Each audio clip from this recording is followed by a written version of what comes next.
एक व्यक्ति जो कि रोहतक में रहने के लिए आया है। दरअसल वह वहाँ की बाबा मस्तनाथ जो यूनिवर्सिटी है वहाँ पर योगा टीचर है। अब वह किराए के लिए एक कमरा ढूंढ रहा है और बहुत ही जल्दी उसको एक कमरा मिल जाता है किराए पर रहने के लिए।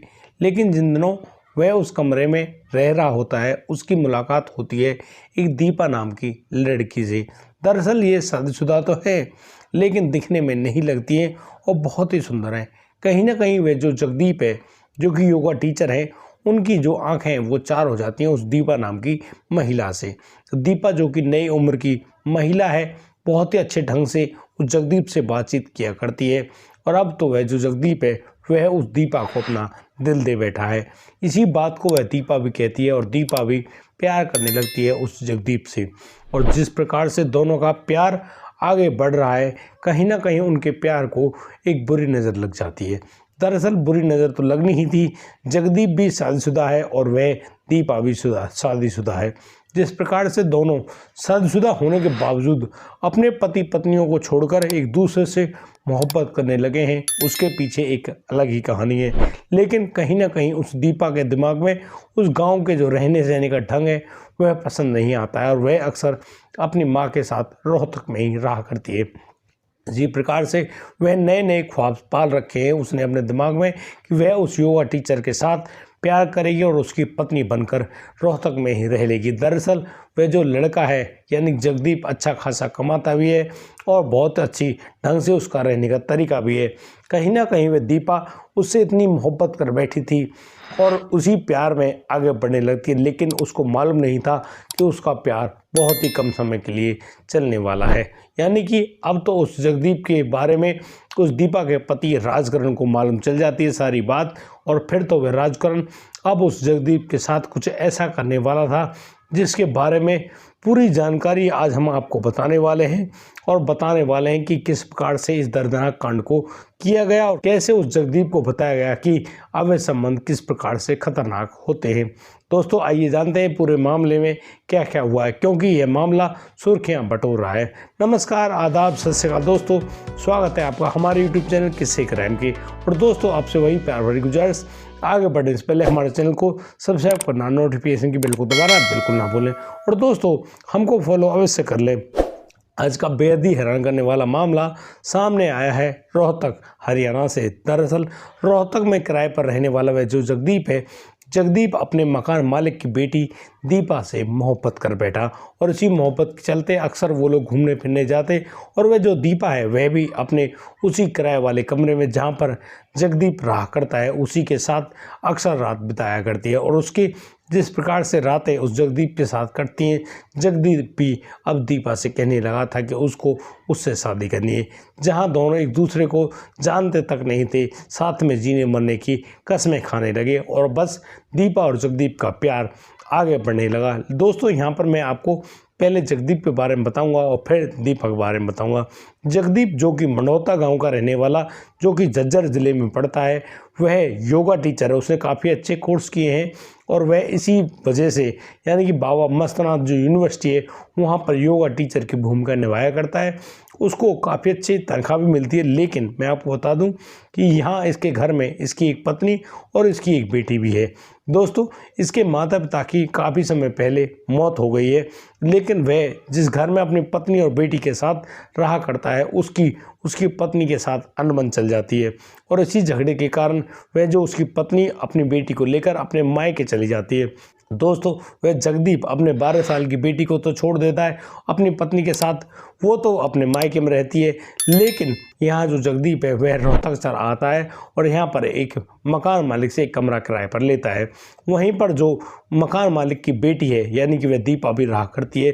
दीपा जो कि दिखने में बेहद सुंदर है यानी कि बहुत ही ज़्यादा कमसन बदन की वह मालकिन यानी कि जहाँ से देखो उसका यौवन झलकने लगता है। कहीं ना कहीं जगदीप अपनी उन प्यार वाली निगाहों से उस दीपा को देखा करता है लेकिन कहीं ना कहीं वह दीपा जो कि पैतावास गांव में जो कि चरखी दादरी का एक गांव है वहां पर बिहाई गई थी यानी कि उसके पति का नाम राजकरण होता है। लेकिन दीपा को वहां पैतावास का उस राजकरण के परिवार के साथ रहना थोड़ा अच्छा नहीं लगता है।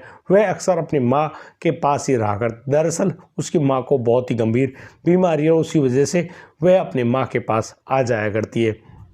वह काफ़ी समय अपनी माँ के साथ ही बिताती है और इसी प्रकार से उसका जीवन यापन चल रहा होता है। लेकिन जो उसका पति है राजकरण, उसको कानों कान ऐसी खबर चल जाती है कि उसकी जो पत्नी है यानी कि वह जो दीपा है उसके मकान में रहने वाले वे जो किराएदार है जगदीप के साथ आंखें चार हो गई हैं। अब तो वह उस दीपा से कई बार कहता है कि या तो तुम मान जाओ वरना इसका अंजाम बहुत ही बुरा होगा, लेकिन वह दीपा भी बार बार उससे कहती है क्योंकि उसको तो जगदीप की बातों पर बहुत ही ज़्यादा भरोसा है। वह उस राजकरण से कहती कि देखो या तो तुम मान जाओ वरना वह तुम्हें छोड़कर चली जाएगी और उसी जगदीप के साथ रहेगी, अपना जीवन यापन कर लेगी, तुम उसको ज़्यादा प्रताड़ित ना करो। अब इस प्रकार से वह जो राजकरण है जिन बातों को अपनी पत्नी से सुनता है उसका दिमाग ठनक जाता है और अब तो वह ऐसी बात को सोच रहा है, यानी कि बहुत ही ज़्यादा गंभीर बात को सोचता है।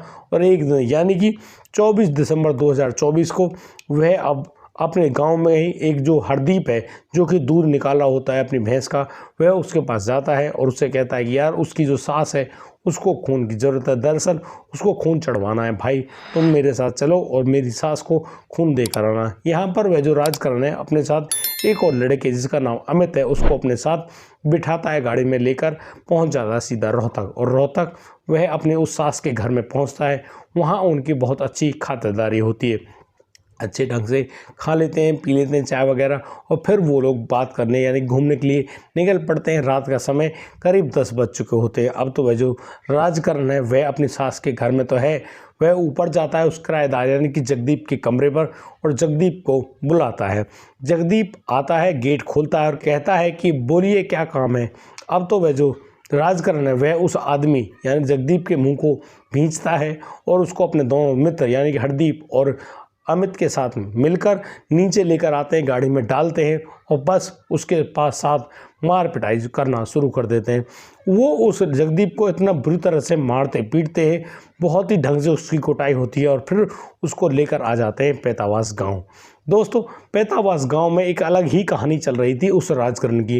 राजकरण वहाँ के जो गोरखनाथ बाबा का मंदिर है वहाँ पर अक्सर सेवा दिया करता और उसी सेवा देने के चलते वह उस मंदिर में एक काम मतलब कि लिखवा चुका था अपने नाम, क्योंकि उसको एक वहाँ जोड़ के निकट एक हैंडपम्प लगाना है ताकि गांव में पानी की सुविधा कर सके। बस वह उस हैंडपम्प को लगाने के लिए करीब 7 फुट गहरा एक गड्ढा खुदवाता है। जोहड़ के किनारे उस गड्ढे को खुदवाने का अर्थ यही था कि हैंडपम्प में पानी बहुत ही अच्छे ढंग से आए। बस अब जिस प्रकार से उसने उस गड्ढे को खुदवाया है, सभी लोग इंतजार में हैं कि राजकरण भाई हैंडपंप लगाएगा और इससे हम सब लोगों का भला हो जाएगा।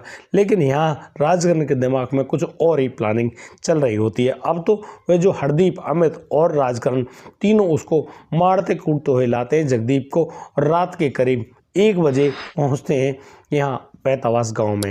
और उसके बाद अब तो जो जगदीप है जो कि बेहोश हो चुका है, वो लोग समझते हैं कि जगदीप मर चुका है और फिर वो लोग उस गड्ढे में जो कि 7 फुट गहरा गड्ढा खोदा गया था हैंडपंप लगाने के लिए, वो लोग अब उस जगदीप को पकड़ते हैं, उसको खींचते हैं और उसी गड्ढे में गिरा देते हैं। यानी कि अभी तो वह जगदीप जिंदा है, मरा नहीं है, बेहोश हुआ है क्योंकि उसमें लगातार मार पड़ रही है।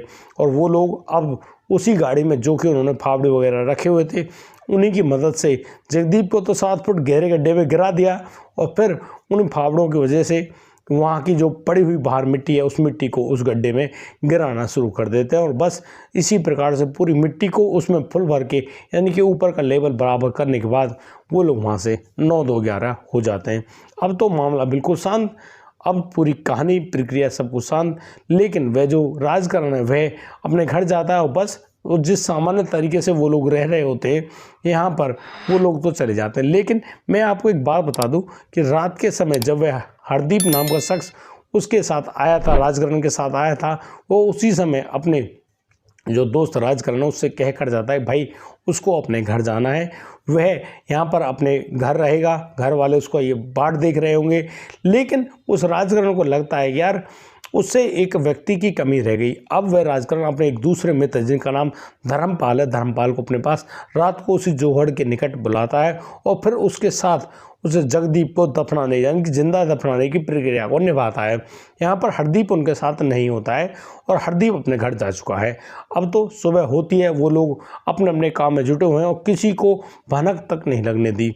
लेकिन यहाँ पर दिसंबर भी बीता, जनवरी भी बीती और फरवरी जब चल रही होती है तो ईश्वर सिंह सुखलाल नाम का व्यक्ति अब तो पुलिस के पास पहुंचता है और पुलिस को एक तहरीर देता है, बताता है कि उसका जो भतीजा है यानी कि जगदीप लापता है। अब आप लोग उनकी गुमशुदगी की रिपोर्ट लिख लीजिए। पुलिस उस रिपोर्ट को लिखती तो है लेकिन पूछती है भाई कब से लापता है, आखिर आपका बच्चा कहाँ गया है, आपको तो मालूम होगा।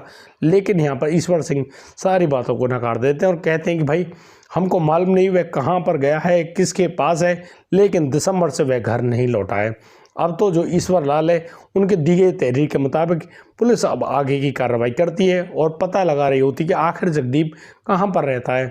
पुलिस अब पहुंचती है रोहतक में जाने के बाद वो उसी घर में पहुंचती है जहां पर वह जो दीपा की माँ रहा करती है। दरअसल दीपा के पिता तो इस दुनिया में है नहीं। यहाँ पर जब दीपा की माँ से पुलिस पूछताछ करती है तो वह कहती कि नहीं, उसको कुछ भी जानकारी नहीं है। लेकिन जब उसकी बेटी दीपा से पूछा जाता है तो दीपा साहब कहती है कि वह तो अपने ससुराल में थी यानी कि पैतावास में थी। लेकिन ये जो कहानियां हैं ये हो तो रही हैं लेकिन इसके बारे में किसी को जानकारी नहीं है। लेकिन अब पुलिस जहां एक और उस जगदीप के फोटो को सभी जगह सर्विलांस पर भेज चुकी होती है, पुलिस तो उस जगदीप को ढूंढ रही है। लेकिन पुलिस के पास दादरी में एक ऐसा फ़ोन आता है जिसको सुनने के बाद पुलिस के ही पैर उखड़ जाते हैं। पुलिस मतलब कि सोचने पर मजबूर है कि भाई आखिर यहाँ पर इतना दर्दनाक कांड भी हो सकता है। दरअसल पुलिस के पास फ़ोन आता है कि यहाँ जो ये पैतावास गांव है यहाँ पर एक आदमी को जिंदा गाड़ दिया गया है, वह भी 7 फुट गहरे गड्ढे में। जैसे पुलिस इस बात को सुनती है, समझती है, तो यहाँ पुलिस को बिल्कुल भी समझते देर नहीं लगती है, क्योंकि यहाँ पर दीपा जो कि अपने ससुराल पैतावास रोहतक के रहने वाली है, पैतावास में ब्याही है, हो सकता है क्यों, और यह जो जगदीप है ये उस दीपा के साथ शायद रिलेशन में होगा और इसी वजह से उसके साथ ऐसा काम भी हो गया है। अब तो पुलिस समझते देर नहीं लगती है क्योंकि दिमाग अलग तरह का चलता है इन क्राइम वालों का। बस रोहतक की पुलिस है वह अब सीधी पहुंचती है पैतावास गांव में और बस वहां की जो पुलिस को साथ में लेती है जिनके पास ये फ़ोन आया था। अब तो उस फ़ोन नंबर के पास यानी कि उस जो फ़ोन का मालिक है उसके पास पहुंचती है तो यहाँ मालूम चलता है कि ये फ़ोन पैतावास गांव से आया था। दोस्तों हम उस व्यक्ति का नाम तो नहीं बताएंगे लेकिन यहाँ पर 2 लोगों को, एक तो हरदीप है और दूसरा व्यक्ति है धर्मपाल, उन लोगों को उठाया जाता है पुलिस द्वारा और जब उनसे पूछताछ की जाती है तो यहाँ पर जो हरदीप है वह इस बात को स्वीकार करता है कि वह उस 24 दिसंबर को वहाँ पर गया तो था, यानी कि रोहतक तो गया था और वहाँ से वो लोग उस जगदीप का अपहरण करके भी लाए और फिर उसको मारा पीटा भी। लेकिन वह जो हरदीप है वह गाड़ी चला रहा था, उसने उसको थप्पड़ तक नहीं मारा। लेकिन यहाँ पर धर्मपाल इस बात को बता रहा है कि जब हरदीप अपने घर के लिए चला गया था फिर वह धर्मपाल वहाँ आया था और राजकरण और अमित के साथ मिलकर उन्होंने इस प्रकार की प्रक्रिया को अंजाम दिया, यानी कि उन लोगों ने उस लड़के जगदीप को बहुत ही बुरी तरह से पीटा, उसके बाद उसको जिंदा ही उस 7 फुट गहरे गड्ढे में गाड़ दिया, जिस प्रकार से उस आदमी की वहीं पर मौत भी हो गई होगी। भाई मिट्टी के अंदर किसकी जान बचती है, मर गया होगा बेचारा। दोस्तों अब पुलिस उस जगह पर पहुंचती है उन लोगों की निशानदेही पर और फिर उस गड्ढे को जब दोबारा से खोदा जाता है तो वहां से जगदीप की लाश बरामद होती है। जगदीप के कपड़ों से उसके जो ताऊ हैं ईश्वर लाल उनकी शिनाख्त करते हैं और कहते हैं कि हाँ यही उनके बेटे की लाश है। लेकिन जिस प्रकार से वहाँ पर जो उस पूरी प्रक्रिया को अंजाम देने वाला राजकरण और अमित नाम के 2 शख्स हैं वो कहाँ पर लापता हैं, उनके बारे में पुलिस को अभी तक कोई भी सूचना और जानकारी नहीं मिली है।